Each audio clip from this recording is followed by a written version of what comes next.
Hello everyone, welcome to SKU Digital Learning Classes. This is Madhav Saran Pathak from Department of Law, Sri Krishna University. आज का जो lecture मैं आप लोगों के लिए लाया हुआ हूँ, यह लेक्चर भारतीय न्याय संहिता 2023 को लेकर है।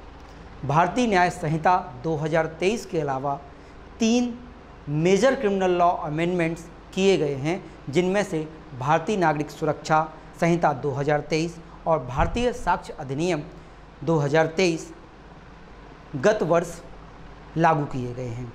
यह तीनों एक्ट, पहला एक्ट जो भारतीय न्याय संहिता जिसे मैं आपको पढ़ाने वाला हूं, वह इंडियन पेनल कोड 1860 का रिप्लेसमेंट है। इसके अलावा भारतीय नागरिक सुरक्षा संहिता क्रिमिनल प्रोसीजर कोड 1973 का रिप्लेसमेंट है। इंडियन एविडेंस एक्ट को रिप्लेस करके भारतीय साक्ष्य अधिनियम 2023 पिछले 2023 वर्ष में इनेक्ट किए गए थे। यह जो इनेक्टमेंट्स हैं, यह 1 जुलाई 2024 से लागू होने वाले हैं। और यह जो वीडियो मैं आप लोगों को एक्सप्लेन करने जा रहा हूँ, वह CJ, ADPO, BLLB, LLB के अलावा हमारे आज के जो पुलिस ऑफिसर्स हैं, किसी भी स्टेट के हों वो, या एडवोकेट्स हैं, उनके लिए भी लाभकारी रहने वाला है। यह जो कानून है, यह कानून एक बेसिक कानून है जिसकी जानकारी हर नागरिक को भी होनी चाहिए, जिससे आपके साथ कानून की पारदर्शिता बनी रहे। तो जो भारतीय न्याय संहिता 2023 है, जो लागू होने वाली है, उसके बेसिक चीज़ों को जान लेते हैं। यह जो अधिनियम है, इसका एक्ट नंबर 45 है। हर अधिनियम जो लागू किए जाते हैं, उन अधिनियमों में उनका एक नंबर होता है जिस वर्ष में वो लागू किए जाते हैं। यह अधिनियम 2023 में 45 नंबर का अधिनियम है। इसके अलावा क्रिमिनल जो भारतीय नागरिक सुरक्षा संहिता है, भारतीय साक्ष्य अधिनियम है, उनके भी नंबर हैं। यह 2023 में इनेक्ट किया गया, मतलब पार्लियामेंट संसद के माध्यम से इसको 2023 में लोकसभा, राज्यसभा, फिर राष्ट्रपति की असेंट के बाद इसको लागू किया गया है।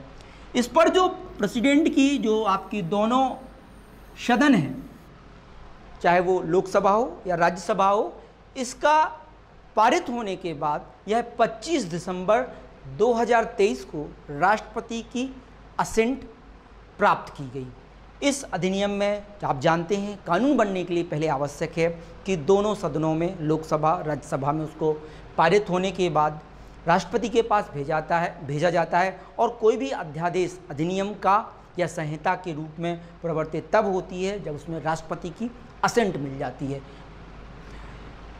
भारतीय न्याय संहिता को 25 दिसंबर 2023 से राष्ट्रपति की कंसेंट मिल गई थी। चूँकि इस अधिनियम में कई ऐसे प्रोविजंस थे जिन पर डिस्कस होना या लोगों के बीच में जागरूकता लाना आवश्यक था, इसलिए इसको लागू करने के लिए हमारी जो गवर्नमेंट है, भारत सरकार है, उसने उसको 1 जुलाई 2024 से लागू करने का निर्णय लिया है। यह जो अधिनियम है, यह 1 जुलाई 2024 से लागू होने वाला है। इसलिए यह और भी इम्पोर्टेंट हो जाता है कि हम भारतीय न्याय संहिता में जानकारी एकत्र कर लें, क्योंकि आगे चल के जो पुलिस को FIR करनी है वो IPC के अंतर्गत होगी। ठीक है, FIR किन अपराधों में कौन सी धाराएं लगनी हैं वो भी IPC में दर्शित है। इसलिए IPC का अध्ययन पुलिस वालों से लेकर पूरे न्यायिक तंत्र के लिए आवश्यक है, और भारतीय न्याय संहिता का जानना बहुत ही आवश्यक है। यह जो IPC का जो बदला हुआ रूप भारतीय न्याय संहिता है, जिसको हम शॉर्ट में BNS भी बोलते हैं, आप चाहें तो इसको लिख सकते हैं BNS, भारतीय न्याय संहिता 2023, और IPC जिसका रिप्लेसमेंट है इंडियन पेनल कोड 1860। तो ये जो भारतीय न्याय संहिता है, इसमें कुल मिला के 20 चैप्टर हैं, और जो धाराएं हैं, सेक्शंस हैं, वो 358 हैं। पहले जो IPC होती थी उसमें लगभग 511 धाराएं थी। इस प्रकार से हम देखते हैं कि IPC के सेक्शंस की संख्या कम होकर भारतीय न्याय संहिता में परिवर्तित हुई और 358 सेक्शंस इसमें दिए गए। अब बात आती है कौन सी चीज़ें जोड़ी गई, कौन सी चीज़ें घटाई गई। यह बड़ा इम्पोर्टेंट रोल है। कोई भी तैयारी करता है, कोई भी काम करता है आईपीसी के अंतर्गत, लीगल प्रोफेशंस है, तो उसको ये जानना बेहद आवश्यक है कि कौन सी चीज़ें जोड़ी गई और कौन सी चीज़ें कम की गई। सारा कुछ तो इस लेक्चर में कवर करना आसान नहीं है, लेकिन मैक्सिमम चीज़ें जो बोल्ड चीज़ें हैं जिनको जानना आवश्यक है उनको मैंने यहाँ पे मेंशन किया हुआ है। इसमें मैंने लिखा है 18 सेक्शंस एडेड मोस्टली। इसके अलावा अंदर कंटेंट प्रोविजोज जैसे कुछ सेक्शंस हैं जिनमें बोला गया कि ये चीज़ें होनी चाहिए और अंदर के कंटेंट चैलेंज किए गए हैं, अब अंदर के कंटेंट ऐड किए गए हैं जिन पर डिस्कस एक बड़े लेक्चर सीरीज़ के दौरान होगा। और यहाँ पर जो एडिट किए गए मेन सेक्शन है आपका सेक्शन 2 क्लॉज 3। आपको यहाँ पे बता दें जो जनरल एक्सप्लेनेशन हुआ करता था और जनरल एक्सप्लेनेशन को हम आईपीसी में 6 से लेकर 52A तक पढ़ते थे, उस सेक्शन को कम करके जैसा कि हम पहले अधिनियमों में पढ़ते थे कि डेफिनेशन क्लॉज जोड़ा गया था, उसी प्रकार यहाँ पर ये जो 6 से लेकर 52A के सेक्शंस हैं इनको कम करके क्या कन्वर्ट कर दिया गया, सेक्शन 2 जोड़ दिया गया। जैसे हम लोग मैक्सिमम एक्ट में पढ़ते हैं, जैसे हम इंडियन कॉन्ट्रैक्ट एक्ट भारतीय संविधान नियम में धारा 2 में डेफिनेशन क्लॉज पढ़ते हैं, और मे बी 90% एक्ट में डेफिनेशन क्लॉज जो होता है, जनरल एक्सप्लेनेशन क्लॉज होता है, वो सेक्शन 2 में होता है। तो यहाँ पर उन सारे जनरल एक्सप्लेनेशंस को कम करके एक सेक्शन जोड़ा गया, सेक्शन 2, जिनमें सारे जनरल एक्सप्लेनेशंस और डेफिनेशन क्लॉज के रूप में परिवर्तित कर दिया गया। यहाँ पर एक डेफिनेशन जानना बहुत आवश्यक है, चाइल्ड के बारे में। पहली जो आईपीसी थी, पुरानी जो इंडियन पेनल कोड हुआ करता था, उसमें चाइल्ड के बारे में कोई एक्सप्लेनेशन नहीं था। यहाँ पर सेक्शन 2 क्लॉज 3 में चाइल्ड, बालक की परिभाषा दी गई है। इसके अलावा एक वर्ड आया कॉजिंग डेथ बाय नेग्लिजेंस। हम आप एक सेक्शन पढ़ा करते थे, सेक्शन 304A, जिसमें एक्सीडेंटल डेथ होती थी, उसके बारे में एक्सप्लेनेशन होता था, जिसको हम 304A में पढ़ते थे। वर्तमान में इस परिदृश्य को थोड़ा सा चेंज करके 106 क्लॉज 2 में मेंशन किया गया है। नॉर्मली उसमें क्या था कि ये भी एक डिबेट का विषय, जब पार्लियामेंट में चर्चा हुई तो इस विषय पर आगे चल के आंदोलन हुए 106(2), जिसको रोका गया है कि भैया इस पर डिस्कशन होगा। लेकिन इसमें जो जोड़ा गया वो यही जोड़ा गया कि यदि कोई व्यक्ति एक्सीडेंट करता है, एक्सीडेंट करने के बाद वहाँ से बिना बताए भाग जाता है, तो उसके लिए पनिशमेंट का प्रावधान किया गया है, जिसके लेकर जो ट्रक यूनियन थी या और भी यूनियन थी उनके द्वारा इस पर स्ट्राइक वगैरह की गई। यहाँ पर आपको बता दें, उसमें सेक्शन में ये लिखा हुआ है जिसके माध्यम से एक्सीडेंट होगा वह मजिस्ट्रेट को या पुलिस को जानकारी देगा, जिसको लेकर लोगों में भय था कि यदि कोई एक्सीडेंट होता है और वहाँ पर हम रुकते हैं अब, तो हो सकता है कि वहाँ की पब्लिक इतनी आक्रोशित हो कि वो हमारे खिलाफ ही प्रॉब्लम क्रिएट कर दें। और साथ में ये डर था यदि मैं पुलिस के पास सरेंडर करूंगा तो ऑटोमेटिकली मुझको जेल भेज दिया जाएगा, क्योंकि वहाँ पर लगभग 10 साल तक की सज़ा के प्रावधान कर दिए गए हैं। इसलिए ये सेक्शंस को अभी रोका गया है और इस पर मंथन चल रहा है, हो सकता है कुछ बदलाव हों। इसके बाद एक सेक्शन जोड़ा गया ऑर्गेनाइज्ड क्राइम, संगठित अपराध 111। हम लोगों ने वहाँ पे कुछ सेक्शंस पढ़े थे, अनलॉफुल असेंबली वगैरह, ये सारी चीज़ें पढ़ी थी। लेकिन यदि कोई काम ऑर्गेनाइज्ड तरीके से किया जाता है, इसको हम संगठित अपराध कहते हैं, तो एक धारा इसमें, एक अपराध अलग से इसमें जोड़ा गया है, जिसको धारा 111 में मेंशन किया गया है। एक लिखा हुआ है इसी के साथ धारा 112 जोड़ी गई है, जिसमें पेटी ऑर्गेनाइज्ड क्राइम्स के बारे में बोला गया है। छोटे संगठित अपराध, जिनमें यानी ये ऑर्गेनाइज्ड क्राइम के अंतर्गत आप संगठित अपराध क्या होंगे, और पेटी कोई छोटे ऑफेंस छोटे यानी समन या वारंट मामले, समन मामलों जैसे कोई ऑफेंस को करने के लिए कोई संगठित अपराध किया जाता है, तो उसके लिए धारा 112 जोड़ी गई है। इसी प्रकार से टेररिस्ट एक्ट, आतंकवादी कृत्य को भी एक अपराध की कैटेगरी बनाया गया है और धारा 113 में उसके लिए प्रावधान किए गए हैं। हम लोग डेली की चर्चा में एक वर्ड आता था स्नैचिंग, जिसको बोला जाता है हिंदी में झपटमारी।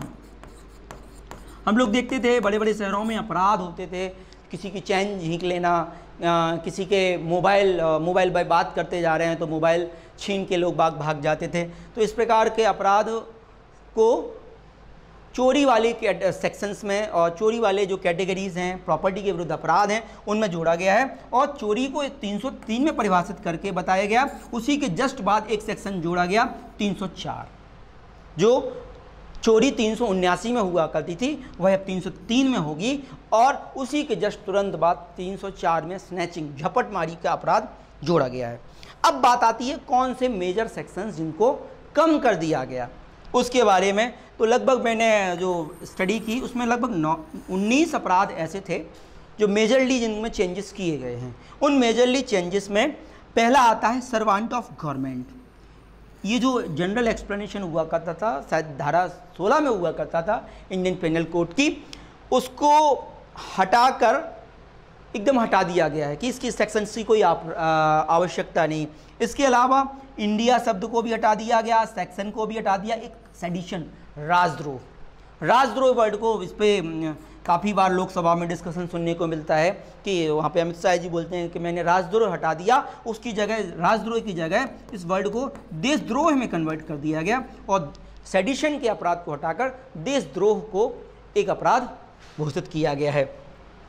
ठग हुआ करता था, ठग वाला ऑफेंस जो हम आप धारा 510 में आईपीसी में पढ़ते थे, उसको भी हटा दिया गया है। इसके बाद अननेचुरल ऑफेंस, जिनके लिए कई केसेस आए, उन केसेस के अंतर्गत अननेचुरल ऑफेंस जो धारा 377 में हुआ करता था उसको भी हटा दिया गया है। एडुल्टरी, जार कर्म के अपराध को भी जो धारा 497 में भारतीय दंड संहिता 1860 में हुआ करता था उनको भी हटा दिया गया। तो ये कुछ कैटेगरी है, आप चाहें तो इस स्लाइड को स्क्रीनशॉट लेकर देख सकते हैं कि मेजरली कौन से अमेंडमेंट हमारे आईपीसी में किए गए हैं और हमारे आम डिस्कशन में भी ये काम आएंगे। और इसको पढ़ना तो आवश्यक है ही है, क्योंकि बिना भारतीय दंड संहिता के ना तो पुलिस प्रोफेशन काम कर सकता है, ना एडवोकेसी प्रोफेशन काम कर सकता है। BLLB, LLB में आगे चल के अब जो नया सेशन आने वाला है उसमें क्रिमिनल लॉ के अंतर्गत अब भारतीय दंड संहिता आपको पढ़नी ही पड़ेगी। इसलिए ये जो बेसिक लेक्चर है ये आप लोगों को आगे आपकी पढ़ाई में, कंपटीशन में और लीगल प्रोफेशन में लाभदायी रहेगा। नेक्स्ट अब जो मैं बताने जा रहा हूँ आपको वो चैप्टराइजेशन के बारे में। चैप्टराइजेशन बड़ी जिस्ट होती है किसी भी स्टडी की, चाहे आप CJ की तैयारी कर रहे हो, चाहे आप ADPO में हो, चाहे आपका एकेडमिक सेशन BLLB का हो, LLB का हो, उसमें आवश्यक होता है, क्योंकि इससे आपको सब्जेक्ट की ब्रीफिंग्स पता चलती है। इसलिए इस भारतीय न्याय संहिता के लेक्चर में आपको चैप्टराइजेशन की ब्रीफिंग और साथ में कंपैरेटिव भी बताऊंगा कि आईपीसी में क्या था और भारतीय न्याय संहिता में क्या हो गया है। तो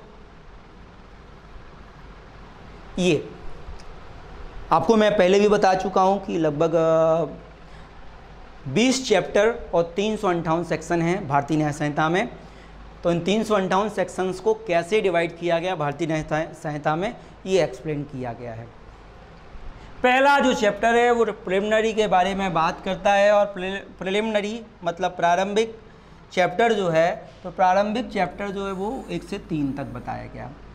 तो पहला जो सेक्शन है वो वैसे ही बात करता है, शॉर्ट टाइटल, एक्सटेंट और कमेंसमेंट की बात करता है कि इसको भारतीय न्याय संहिता ये पूरे भारत में, जिसमें जम्मू कश्मीर भी शामिल है, पर लागू होगा। दूसरा सेक्शन जैसा हर एक्ट में होता है वैसा ही परिवर्तन यहाँ पर जनरल एक्सप्लेनेशन को जो 6 से लेकर 52A तक हुआ करता था उसको मर्ज करके सेक्शन 2 में एक्सप्लेन कर दिया गया। 3 में स्पष्टीकरण किया गया कि जो अपवाद थे उन अपवादों को इस धारा के अधीन माना जाएगा जो हम धारा 6 में पढ़ते थे। इसके बाद जो दूसरा चैप्टर है, आप पहले चैप्टर में प्रिलिमिनरी पढ़ते थे, दूसरे में जनरल एक्सप्लेनेशन, तो दोनों चैप्टर्स को मर्ज करके एक चैप्टर बना दिया गया और एक्सप्लेन कर दिया गया। अब बात आती है पनिशमेंट्स के बारे में। तो उन पनिशमेंट्स के बारे में धारा 4 से लेकर 13 तक एक्सप्लेन किया गया। और जो वहाँ पे सेक्शन 7 जो धारा 54 हुआ करती थी, उस 54 में पनिशमेंट थी, उन पनिशमेंट को हटाकर 6 पनिशमेंट के बारे में प्रावधान किया गया। एक पनिशमेंट जो क्लॉज लास्ट क्लॉज में जोड़ी गई है उसमें यही बताया गया कि जो न्यायालय होगा वो सामाजिक गतिविधियों के रिगार्डिंग कुछ पनिशमेंट्स ऐसे जैसे वृक्षारोपण कराइए या लोगों की सहायता के लिए सोशल एक्टिविटी के रिगार्डिंग पनिशमेंट जोड़ दी गई है। तो पनिशमेंट चैप्टर में वो सारी चीज़ें हैं। कुछ चीज़ें जो अननेसेसरी आईपीसी में लिखी हुई थी, हम लोग निरसन के बारे में पढ़ते थे कि ये सेक्शन निरसित हो गया, ये सारी चीज़ें हटाकर 4 से 13 में केवल पनिशमेंट के बारे में बात की गई। अब बात आती है जनरल एक्सेप्शंस की, जो तो आप यहाँ पे देख सकते हो कि ये जो 4 से 13 था वो पुरानी आईपीसी में 53 से लेकर 75 तक हुआ करता था, इसको इससे रिप्लेस कर दिया गया। अब बात आती है साधारण अपवाद के बारे में। तो साधारण अपवाद हम पुरानी जो आईपीसी थी, आईपीसी में पढ़ते थे 76 से लेकर 106 तक। अब हुआ है जनरल एक्सेप्शंस आपके 14 से लेकर 44 तक रहेंगे। लगभग सारे सेक्शंस हैं। प्राइवेट डिफेंस के बारे में बात की गई और ये सारी चीज़ें यहाँ पे एक्सप्लेन की गई। देखिए यहाँ पे मैंने थोड़ा सा एक्सप्लेनेशन भी किया कि जनरल एक्सेप्शंस जो साधारण जनरल एक्सेप्शंस थे उनको 14 से 33 तक जोड़ा गया, जिसमें हम आप पढ़ रहे थे कि mistake of law, mistake of fact के बारे में पढ़ते थे, जजेस के एक्ट के बारे में पढ़ते थे, एक्सीडेंटल एक्ट के बारे में पढ़ते थे, बच्चों के एक्ट के बारे में पढ़ते थे, कंसेंट के बारे में, ड्रंक पीपल और विकृचित व्यक्तियों के बारे में पढ़ते थे, गुड कम्युनिकेशंस के बारे में पढ़ते थे, लाइट हार्म्स के बारे में पढ़ते थे। ये सारी चीज़ें 14 से 33 तक दी गई हैं, जो आपकी 76 से लेकर 95 तक हुआ करती थी। इसी के बाद प्राइवेट डिफेंस की बात की गई है, जो धारा 34 से लेकर 44 तक बताई गई है। 34 से जो 44 तक सेक्शंस बताए गए हैं वो हमारी पुरानी आईपीसी में आपके कहाँ से कहाँ तक हुआ करते थे, 96 से लेकर 106 तक हम आपको उसको पढ़ते थे। अब वह 34 से 44 होंगे। वही प्राइवेट डिफेंस के बारे में, कब आप मृत्युकारित कर सकते हो, कब आप संपत्ति की रक्षा के लिए मृत्युकारित कर सकते हो, वो सारी चीज़ें आप प्राइवेट डिफेंस को 34 से लेकर 44 तक पढ़ेंगे। चौथा जो चैप्टर आता है, जो आपका चैप्टर 5 हुआ करता था, 5 हुआ करता था, या आईपीसी के आपके सेक्शन 107 से लेकर 120 तक अबेटमेंट के बारे में बताया गया था। उस अबेटमेंट को और क्रिमिनल कॉन्स्पिरेसी जो 120A और 120B हुआ करता था, इन सारे टॉपिक्स को मिलाकर जो अमेंडमेंट के बाद जोड़े गए थे उनको चैप्टर 4 नाम दे दिया गया। और अटेम्प्ट्स के बारे में धारा 62 और 45 से लेकर 45 से लेकर 62 तक सेक्शंस दिया गया। अबेटमेंट के बारे में सेक्शन 62 में डेफिनेशन बताई गई, जो 3 प्रकार से आप अबेटमेंट पढ़ते थे। क्या पढ़ते थे? ICA, इंस्टिगेशन, कॉन्स्पिरेसी और एक्ट।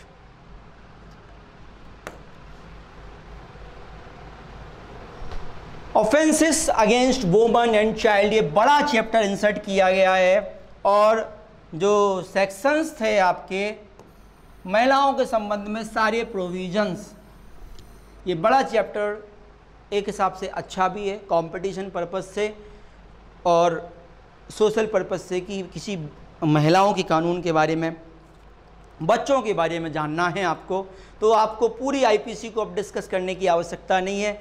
डायरेक्टली कोई भी आम जनमानुस भी इसको बड़े आसानी से पढ़ सकता है कि वुमेन्स को, या आप लोग वुमेन एम्पावरमेंट के बारे में पढ़ते हैं, क्रिमिनल लॉ में वुमेन्स के रिगार्डिंग कौन कौन से अपराध बताए गए हैं, ये सीधे आप चैप्टर 5 से बड़े आसानी से पढ़ सकते हैं।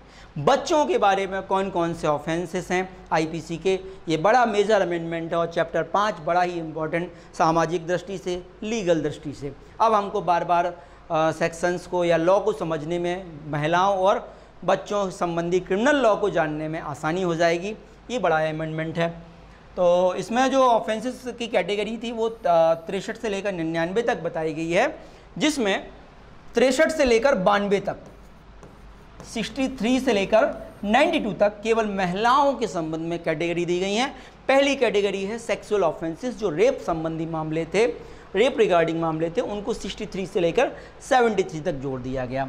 इसके बाद criminal force, sexual assault against woman, ये जो आप लोग 354A, 354B, CD, criminal force वगैरह के बारे में पढ़ते थे, मॉडेस्टी को हटाया जाता था, उन सारे ऑफेंसेस को कहाँ जोड़ दिया गया? सेक्शन 74 से लेकर 1979 तक। तो ये बड़े मेजर अमेंडमेंट हैं। ऑफेंस रिलेटिंग टू वुमेन, बचे हुए जो अपराध हैं 80 से लेकर 87 तक जोड़े गए हैं। कॉजिंग मिसकैरेज 1880 से लेकर 92 तक दिए गए हैं। तो आपको यहाँ बता दें, ये जो 376 वगैरह के जो आईपीसी के ऑफेंस थे 375, 76 उनको यहाँ पे जोड़ दिया गया। और जो आप 354 ए बी सी डी ये सारी चीज़ें जो पढ़ते थे वो आपके क्रिमिनल फोर्स वाले टॉपिक के अंतर्गत कवर हो जाएंगे। ऑफेंस रिलेटिंग टू वुमेन, जो अदर ऑफेंसेस बच रहे थे वुमेन्स के रिगार्डिंग डिस्टर्ब करना, ये सारी चीज़ें वो 80 से 87 तक कवर हो जाएंगे।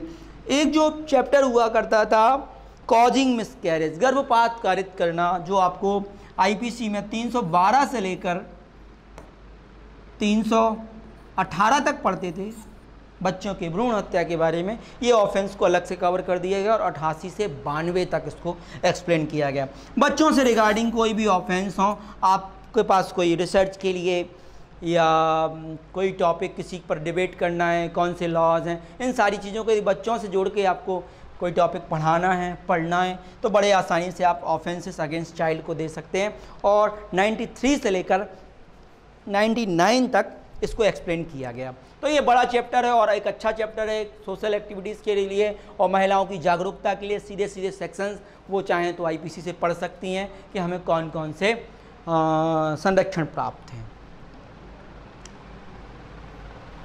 अब बात आती है जो चैप्टर हुआ करता था लगभग 16 था। 16वें चैप्टर में जो हम ऑफेंस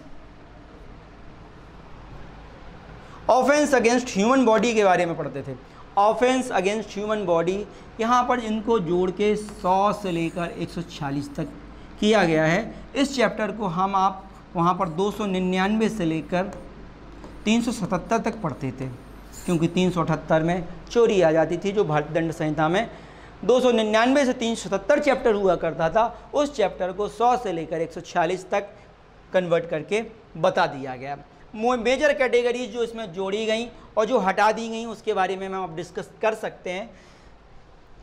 तो पहला जो टॉपिक है वो है offence against affecting human life. तो आपने पढ़ा, वहाँ मैं जब डिस्कस कर रहा था कौन से टॉपिक जोड़े गए, कौन से टॉपिक घटाए गए, उसमें मैंने बोला था कि ठग को हटा दिया गया। तो आप जब पढ़ते थे ऑफेंस अगेंस्ट अफेक्टिंग लाइफ, तो वहाँ पर आप 310, 311 वो पढ़ते थे। तो अब इन्होंने ये जो चैप्टर है इसको 100 से लेकर 113 तक कन्वर्ट कर दिया गया है, ठीक है ना। 100 से लेकर 113, जिसमें 106 भी कवर होगा जो मैं पिछले सेक्शंस में बता चुका हूँ, नेग्लिजेंस के द्वारा हत्या हो रही थी। इसमें सारी चीज़ें आएंगी, कल्पेबल होमिसाइड भी आएगा, मर्डर भी आएगा, बच्चे को अबैट करने भी आएगा और अटेम्प्ट टू मर्डर भी आएगा, नेग्लिजेंस के कारण मृत्यु भी आएगी, ये सारी चीज़ें आएंगी। इसके बाद आप ये जो चैप्टर आप पढ़ते थे आप लगभग 299 से इसको हम 311 तक पढ़ते थे, 310 और 11 हटा दी गई है। तो इस हिसाब से अब ये 100 से 113 तक चैप्टर दिया गया। मोटे तौर पे कहें तो 299 से 311 को रिप्लेस करके 100 से लेकर 113 तक जोड़ा गया। अब बात आती है हर्ट की।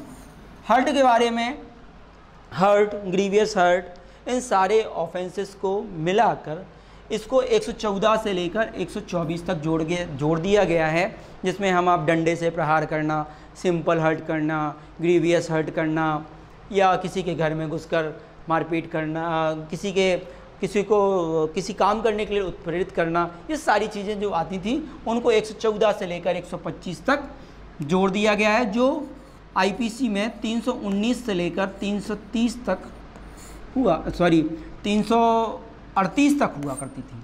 319 से लेकर 338 को समराइज़ करके बहुत से सेक्शंस को समराइज़ किया गया है। बहुत से सेक्शंस में आप देखेंगे पहले जो डेफिनेशन क्लॉज होता था और पनिशमेंट क्लॉज हुआ करता था, उनको परिवर्तित करके अब एक क्लॉज में कन्वर्ट कर दिया गया, थेफ्ट को परिभाषित किया और थेफ्ट के दंड को भी उसी सेक्शन में डाल दिया गया, जिससे ये सेक्शन 358 तक समराइज हो चुके हैं।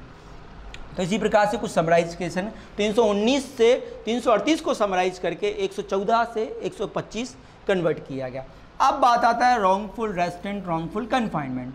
रॉन्गफुल रेस्ट एंड कन्फाइनमेंट का एक बड़ा सा चैप्टर हुआ करता था, उस चैप्टर को छोटा कर दिया गया है, जिसको हम लगभग 339 से लेकर 340 तक 358 तक, सॉरी 348-49 तक पढ़ते थे, जिसको कन्वर्ट करके क्या कर दिया गया, केवल 2 सेक्शन बना दिए गए, 126 और 27। इसका रीज़न ये है, वहाँ पर जो 1860 की लॉर्ड मैकाले साहब की आईपीसी थी, उस आईपीसी में रेस्टोरेंट और कन्फाइनमेंट के लिए पहले उन्होंने रेस्टोरेंट को डिफ़ाइन किया, फिर कन्फाइनमेंट को डिफ़ाइन किया, फिर उनके लिए अलग दंड की व्यवस्था की, फिर उसमें लिखा 3 दिन के लिए, कभी 7 दिन के लिए। तो इस प्रकार से उस ऑफेंस को समराइज करके कि भैया एक ही सेक्शन में पर्याप्त है।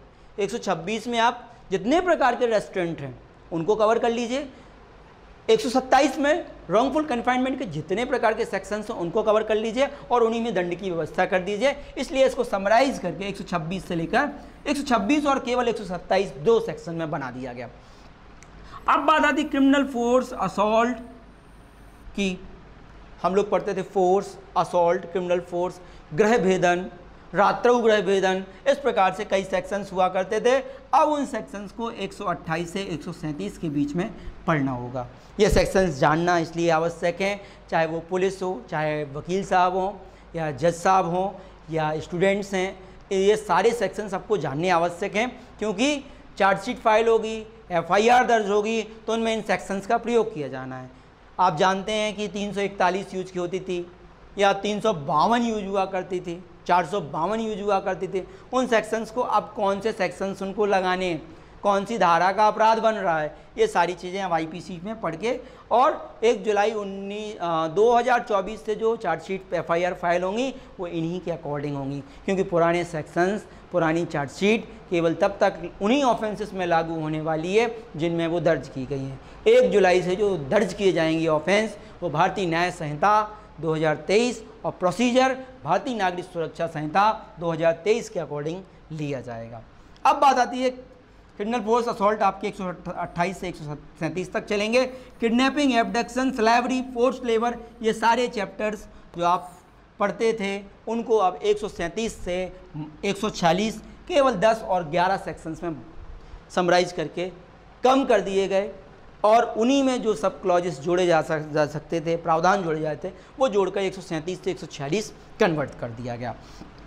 अब बात आती है of offences against the state, राज्य के विरुद्ध अपराध। जो मैं देशद्रोह की राजद्रोह की बात कर रहा था वो चैप्टर है इसमें, जहाँ पर हम सेडिशन पढ़ते थे 121 से लेकर 130 तक पढ़ा करते थे। उस चैप्टर को कन्वर्ट करके 147 से लेकर 158 लगभग 11-12 सेक्शंस में कवर कर दिया गया। जो आर्मी, नेवी, एयरफोर्स, इनसे रिगार्डिंग अपराध थे उनके रिगार्डिंग चैप्टर जोड़ा गया, चैप्टर 8।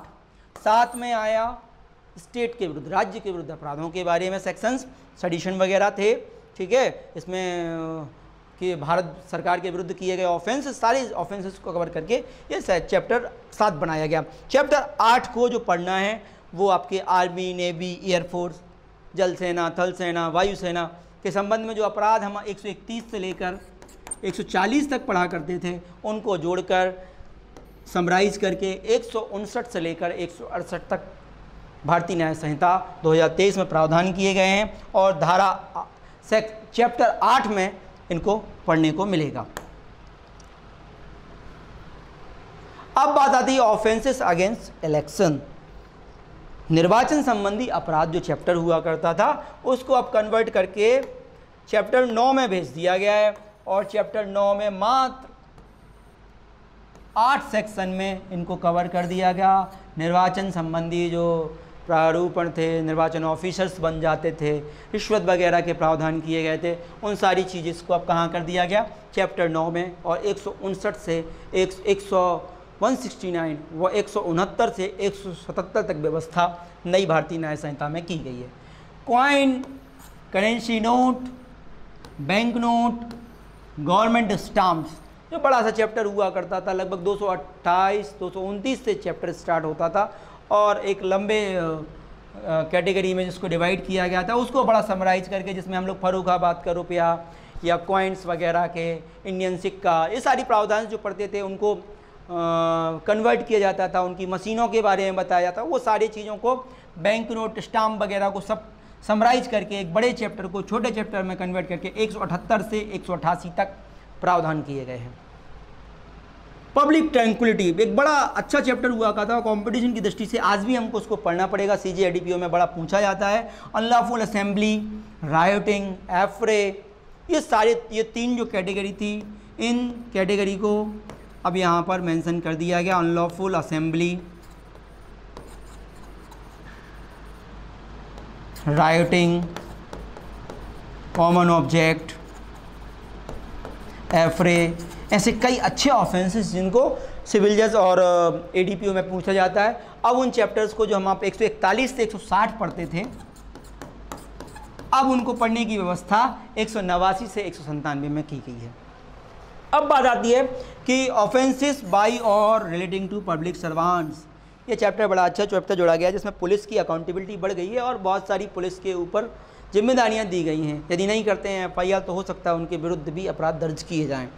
तो ये जो चैप्टर है ये पब्लिक सर्वेंट्स के रिगार्डिंग है, और समन वगैरह की तामीली, समन को दिया जाना, वारंट वगैरह, ये सारी प्रोसीजर 198 से 205 तक, 7 सेक्शन ज़्यादा नहीं है लेकिन अकाउंटेबिलिटी ज़्यादा बढ़ गई है यहाँ पे पुलिस की। ये सेक्शंस उनको पढ़ने की आवश्यकता है, पढ़ेंगे। इसके बाद आती contempt of lawful authority of public servants, जो चैप्टर हुआ करता था अब उसको 206 से 226 में कवर कर दिया गया।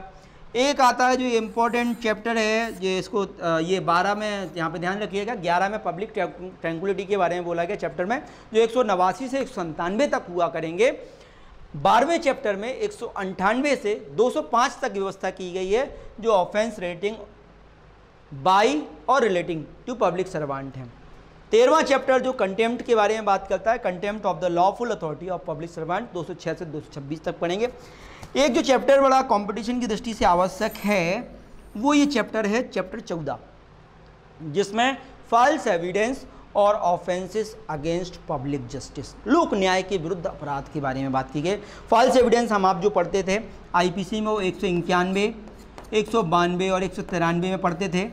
साथ में कई अपराधों के बारे में भी यहाँ पे इस चैप्टर में पढ़ते थे कि कोई अपराधी किसी एविडेंस के साथ छेड़खानी करता है, एविडेंस को इधर उधर करता है और जिससे न्याय की कहीं ना कहीं हत्या होती थी। उन सारे चीज़ों को जो 191 से पढ़ते थे हम और 228A तक हुआ करते थे, अब वह चैप्टर परिवर्तित होकर 227 से 269 तक होगा। इसके बाद आता है ये होगा चैप्टर 14, 14th चैप्टर होगा। अब आते हैं चैप्टर 15 पर, जो public health, safety, convenience, decency और मोरल्स। इसमें जो एक सेक्शन हुआ करता 268 और 290, ये कहें तो एनवायरनमेंट से रिगार्डिंग कुछ सेक्शंस हुआ करते थे। एनवायरनमेंट लोक न्यूसेंस की बात हम जहाँ पे करते थे, कभी हवा में कोई चीज़ मिला देना, ये एनवायरनमेंट से रिगार्डिंग मैं इन चैप्टर को रूप में जानता हूँ। तो ये पब्लिक न्यूसेंस के जो पब्लिक हेल्थ से रिगार्डिंग जो चैप्टर था, उस चैप्टर को 268 से 290 हुआ करता था, अब उसको 270 से लेकर 297 में कन्वर्ट कर दिया गया है। इसके बाद आती है ऑफ 16 चैप्टर, जो कहता है ऑफेंसेस रिलेटिंग टू रिलीजन। यह चैप्टर आपका यहीं आसपास ही हुआ करता था, लेकिन मोस्टली 295 से 298 तक पढ़ते थे हम इनको। और इस चैप्टर में आप को याद होगा IPC के कब्रिस्तान, बरियल प्लेस और धर्म के जो चीज़ें होती हैं उनके खिलाफ जो ऑफेंस किए जाते थे वह 295 से 298 तक मेंशन किए गए हैं और चैप्टर 16 है ये। इसके बाद अच्छा चैप्टर है और पढ़ना ही पड़ेगा, क्योंकि प्रॉपर्टी के संबंध में अपराधों के बारे में बात की गई है। और समराइज करके इस चैप्टर को 17 चैप्टर में उल्लेखित किया गया, और मे भी ये पहले भी यही चैप्टर नाम हुआ करता था इसका। और धाराएं चेंज हो चुकी हैं, क्योंकि धाराएं ये जो बता रही हैं वो कहते रही हैं कि ये जो चैप्टर हुआ करता था वो 378 से स्टार्ट हुआ करता था, अब ये चैप्टर 303 से लेकर 334 तक चलेगा। इस ऑफेंस की कैटेगरी को मैंने थोड़ा सा एक्सप्लेन इसलिए किया है क्योंकि ये चैप्टर्स कंपटीशन की दृष्टि से बड़े आवश्यक हैं और इन्वेस्टिगेशंस के रिगार्डिंग और FIR लॉन्च करने में पुलिस की हेल्प के लिए आवश्यक है, तो इनको यहाँ पे जानना आवश्यक है। 303 से लेकर 307 तक चोरी के बारे में बात की गई है। पहले नंबर पे चोरी के बारे में बात की गई है 303 से लेकर 307 तक। 303 में तो चोरी को परिभाषित किया गया, एक ऑफेंस जोड़ा गया 304, वो बड़ा आवश्यक है क्योंकि इसमें स्नैचिंग जोड़ा गया है, झपटमारी वर्ड यूज किया गया है यहाँ पे आईपीसी के 304 सेक्शन में, इसको झपटमारी हिंदी में लिखा गया है और इस अपराध से हम सभी वाकिफ़ हैं और ये इसका जोड़ा आ जाना आवश्यक भी था क्योंकि आजकल खींच के किसी चीज़ को छीन लेना, छुड़ा लेना, ये चीज़ें हो रही थी, किसी के गले से चैन, मंगलसूत्र, इन चीज़ों को निकाल के किया जाता था, इसलिए इसको स्नैचिंग एक ऑफेंस जोड़ा गया। एक्सटॉर्शन उद्दापन हम पहले भी पढ़ते थे, इसको 308 में केवल कन्वर्ट कर दिया गया। पहले हम इसको 383 से मे भी 388 तक पढ़ते थे, अब इसको चेंज कर दिया गया और 308 में अकेला बता दिया गया कि उद्दापन क्या होगा। डेफिनेशन वही है, कोई वो चीज़ नहीं है कि धमका के कोई चीज़ हासिल कर लेना। रॉबरी और डकैती 309 से लेकर 13 तक पढ़ने पड़ेंगे। पहले जो पढ़ते थे वो आपके हुआ करते थे लगभग 390 से लेकर 401 या 2 तक हुआ करते थे, ठीक है ना। क्रिमिनल मिसअप्रोप्रिएशन प्रॉपर्टी पढ़ते थे हम लोग, तो उसको 314 और 315 लगभग सेम ही ऑफेंस हैं।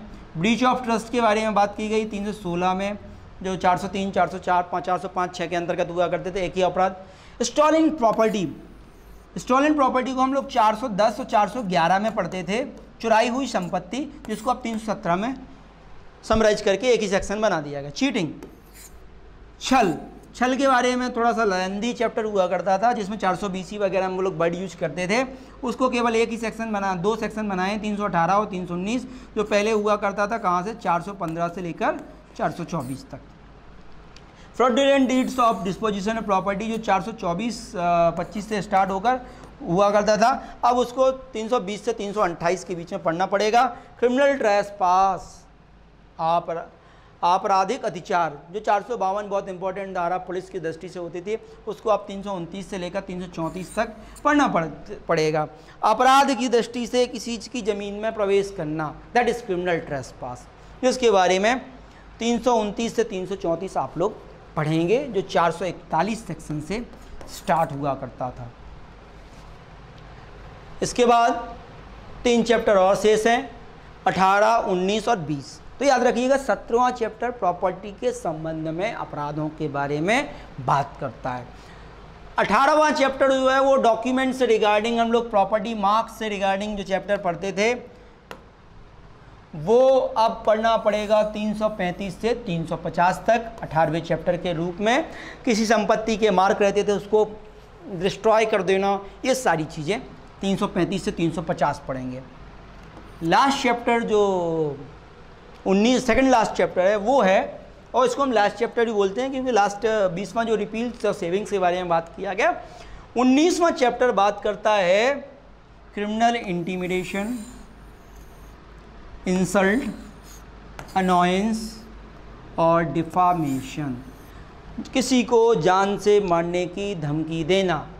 अगर आप ऐसा काम नहीं करोगे तो हम आपको जान से मार देंगे, या किसी अपराध को करने के बाद पीछे जाते जाते बोलना अगर पुलिस रिपोर्ट करने गए तो जान से मार देंगे, जान से मरवा देंगे। यही है क्रिमिनल इंटिमिडेशन, इंसल्ट और अनॉयंस के बारे में।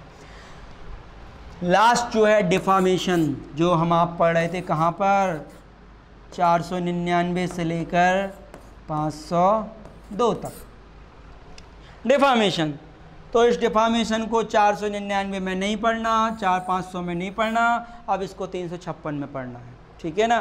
केवल एक सेक्शन जिसमें डिफामेशन को परिभाषित कर दिया गया, अपवादों के बारे में भी बताया गया और उसके दंड के बारे में, मरे हुए या जो चीज़ें होती हैं कि मरने के बाद डिफामेशन होती है, सारी चीज़ें आपकी डिफामेशन 356 सेक्शन में ही कवर हो जाएगा।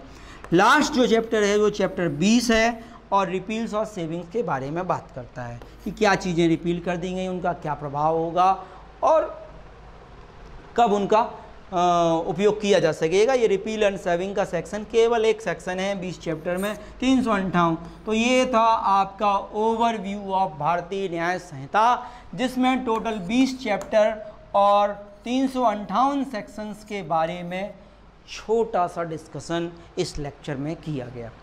आगे भी श्री कृष्णा यूनिवर्सिटी की इस लेक्चर सीरीज को मैं सिस्टमेटिक भारतीय नागरिक सुरक्षा संहिता 2023 और भारतीय साक्ष्य अधिनियम 2023 के बारे में डिस्कस करूंगा, जिससे एक मोटे तौर पर आपको भारतीय न्याय संहिता, भारतीय नागरिक सुरक्षा संहिता और भारतीय साक्ष्य अधिनियम के बारे में जानकारी मिले। तो इस लेक्चर के बाद मैं कंटिन्यू इन दो एक्ट की ओवरव्यू के बारे में डिस्कस करूंगा। कंटिन्यू इसको देखने के लिए और नए कानूनों को थोड़ा सा समझने के लिए आप श्री कृष्णा यूनिवर्सिटी के चैनल को लाइक सब्सक्राइब करें, जिससे आपको आने वाले नए कानूनों के बारे में जानकारी मिलती रहे।